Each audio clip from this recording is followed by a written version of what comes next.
प्रहलाद भगवान विष्णु के अनन्य भक्तों में से एक थे। आइए विस्तार से जानते हैं भक्त प्रहलाद की कहानी। सनकादि ऋषियों के शाप के कारण भगवान विष्णु के द्वारपाल जय विजय को दैत्य योनि में जन्म लेना पड़ा। महर्षि कश्यप की पत्नी दक्ष पुत्री दिति के गर्भ से दोनों का जन्म हुआ। एक का नाम हिरण्याक्ष और दूसरे का नाम हिरण्यकश्यपु था। दोनों भाई बड़े ही पराक्रमी महाबलशाली थे। दोनों भाइयों ने युद्ध से स्वर्ग पर विजय प्राप्त कर ली थी और उनमें से एक भाई हिरण्याक्ष का वध भगवान श्री वराह जी ने किया था, जो कि भगवान विष्णु के ही अवतार थे। और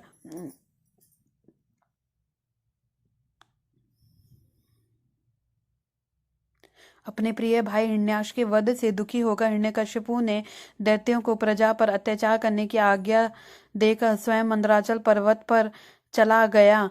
वह भगवान विष्णु द्वारा अपने भाई की हत्या का बदला लेने के लिए ब्रह्मा जी से घोर तपस्या करने लगा और नारद जी कयाधु को अपने आश्रम पर ले आए और उससे बोले, बेटा तुम यहीं विश्राम करो, तुम्हारा पति जब तक नहीं आता है।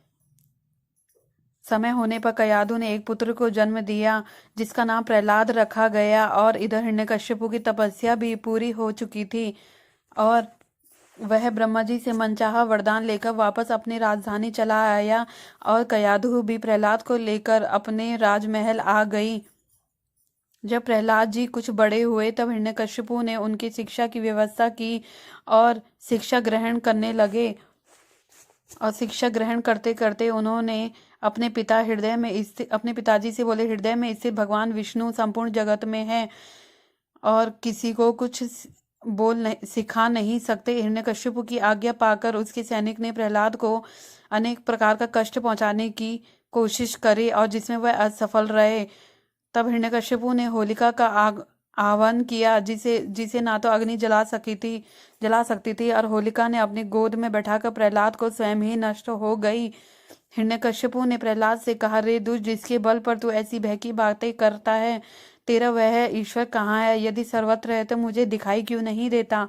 यह सुनकर प्रहलाद जी ने कहा, मुझे तो वह अपने प्रभु खम्भ में भी दिखाई दे रहे हैं। यह सुनकर हिरण्यकश्यपु अत्यंत क्रोध में आ गया और क्रोध के मारे स्वयं को संभाल नहीं सका और हाथों में तलवार लिए खम्भ में वार कर दिया, जिससे भगवान नरसिंह प्रकट हुए, जिनका आधा शरीर मानव का और आधा शरीर सिंह का था और उनका रूप बड़ा ही भयंकर था।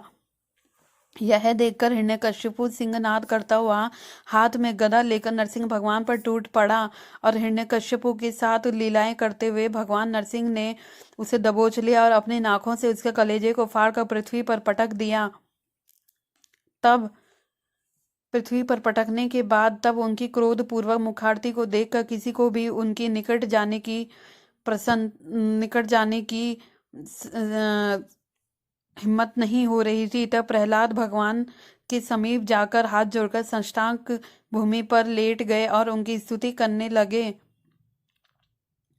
तब भगवान ने दया का भाव आकर उसे गोद में उठा लिया और प्रेम पूर्वक बोले, हे वत्स प्रहलाद, तुम्हारी समय आने पर शरीर का त्याग करके समस्त बंधनों से मुक्त होकर तुम मेरे पास आ जाओगे और देवलोक में भी तुम्हारा कीर्ति ज्ञान होगा। और यह बोलकर भगवान अंतर्ध्यान हो गए। विष्णु पुराण के अनुसार भक्त प्रहलाद की कहानी जो कोई मनुष्य सुनता है उसके सारे पाप नष्ट हो जाते हैं। उसी प्रकार वह सर्वदा